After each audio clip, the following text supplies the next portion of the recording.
Na última segunda-feira, dia 28, foi o Dia da Avicultura e o Brasil comemora muito os últimos resultados. O Brasil é o segundo maior produtor de frango do mundo e é o maior exportador desde 2004.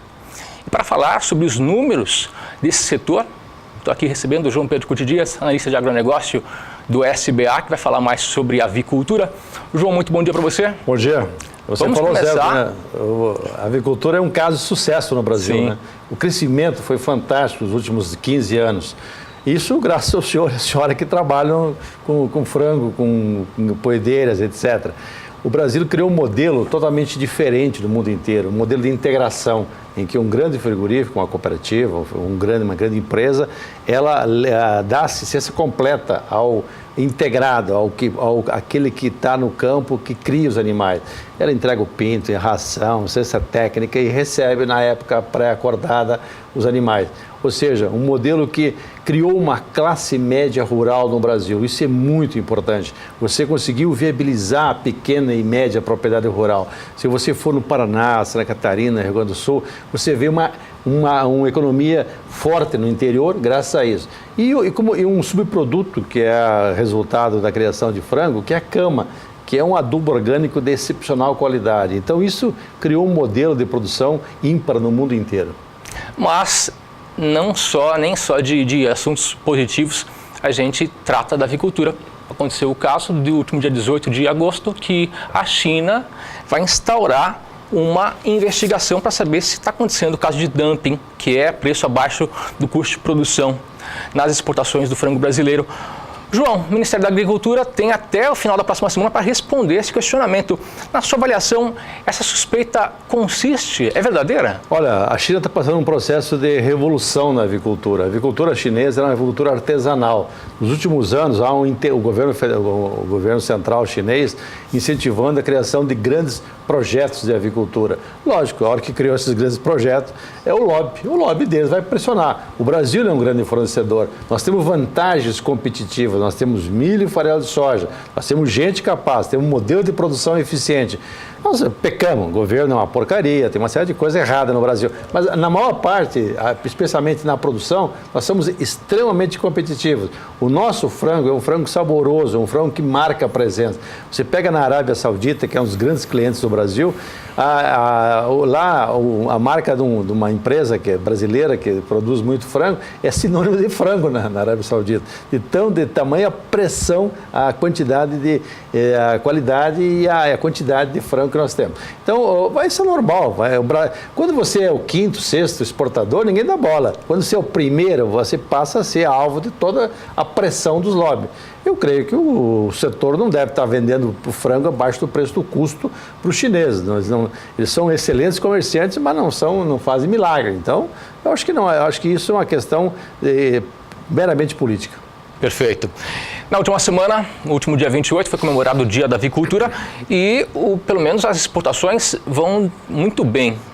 Para você ter uma ideia, em 2016 o Brasil exportou 4.384.000 toneladas de frango. Segundo estimativas da BPA, a Associação Brasileira de Proteína Animal, estima-se que nesse ano de 2017 tem um aumento ainda de 3 a 5% nos embarques.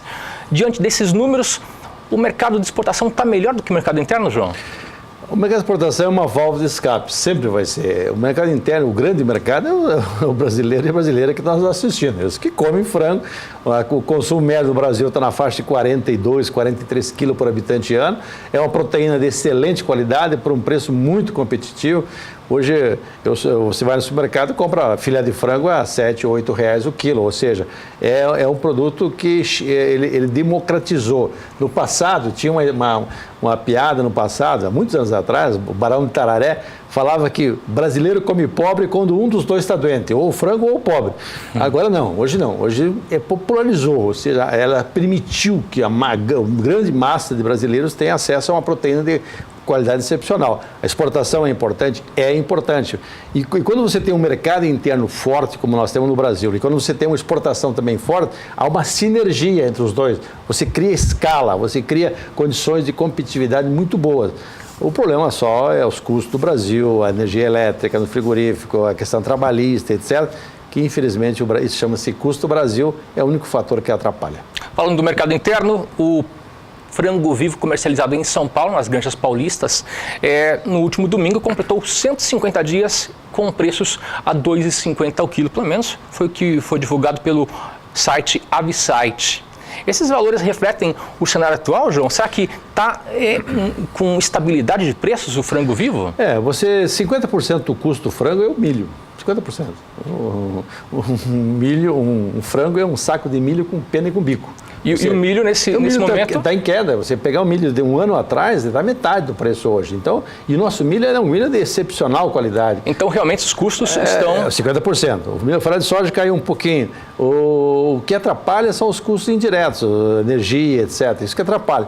Agora, em termos de custo, caíram bastante os custos. No ano passado, caiu a produção de frango, em função do preço muito elevado do milho. E aconteceu um fato extremamente negativo. Você quebrou ou saíram fora do processo muitos produtores independentes, aqueles produtores que não estão ligados a integradores. É uma pena, porque era um pessoal importante no processo e que acabaram caindo fora porque estavam perdendo 20 centavos, 25 centavos por frango entregue. Isso atrapalhou muita gente. O mercado interno avícola, como que está, João? Olha, na medida do possível está bem, né? Porque o brasileiro está sem renda. Hoje tem a manchete de jornais ontem em São Paulo, fala que tem 15 milhões e 200 mil lares brasileiros sem emprego. Isso é ruim para o Brasil, é péssimo para o Brasil. Cai a renda, não tem renda, o pessoal tem dificuldade de comprar alimentos, etc. O único defeito é esse. Esse lulapetismo arrebentou com a economia brasileira. Nós vamos demorar algum tempo para botar a casa em ordem. E o setor avícola vai passar por novidades a partir de fevereiro de 2018. As granjas vão ter que ter um alinhamento com a legislação sanitária. Quem não tiver esse alinhamento não vai poder abater mais. Olha, Antônio, eu acho que esse é um setor que ele responde muito rapidamente ao processo. Ou seja, vamos fazer. Na hora do pega para capar, está todo mundo junto. Então, eu acho que o Brasil vai ter condições, isso é importante para o senhor e para a senhora que são avicultores, a segurança. O Brasil é o único país dos grandes países que não tem problema de gripe aviária. E a gripe aviária chegou nos Estados Unidos, chegou em Iowa, em Illinois, grandes estados produtores americanos, bloquearam as exportações americanas de frango em função da gripe aviária. O Brasil não teve problema. Agora, o Brasil tem que tomar cuidados excepcionais com a questão de sanidade, porque a sanidade é uma barreira. Os países, quando querem segurar as importações, eles criam barreira sanitária, ou seja, na aftosa, no caso suíno, ou seja, na gripe aviária, no caso da carne da produção de carne de aves, ou seja, é uma necessidade. E isso não é uma coisa impossível de cumprir, é controlar a entrada de pessoas, não deixar aves e pássaros silvestres entrar nos galpões, ou seja, são coisas que o senhor e a senhora que trabalham com isso tiram de letra. João, para finalizar, será que essa nova normativa vai comprometer algum elo da cadeia? Ou não. Vai melhorar a cadeia. Tem que cuidar mesmo. A questão sanitária é importantíssima. Você tem que cuidar. O Brasil quando segurou a aftosa, ele abriu um mercado muito grande, no caso de carne de bovina e suína. Mesma coisa frango. Tem que cuidar mesmo. Tem que proteger, tem que tomar o máximo cuidado possível na questão de sanidade. Perfeito. João, muito obrigado pela participação. Bom trabalho. Até amanhã.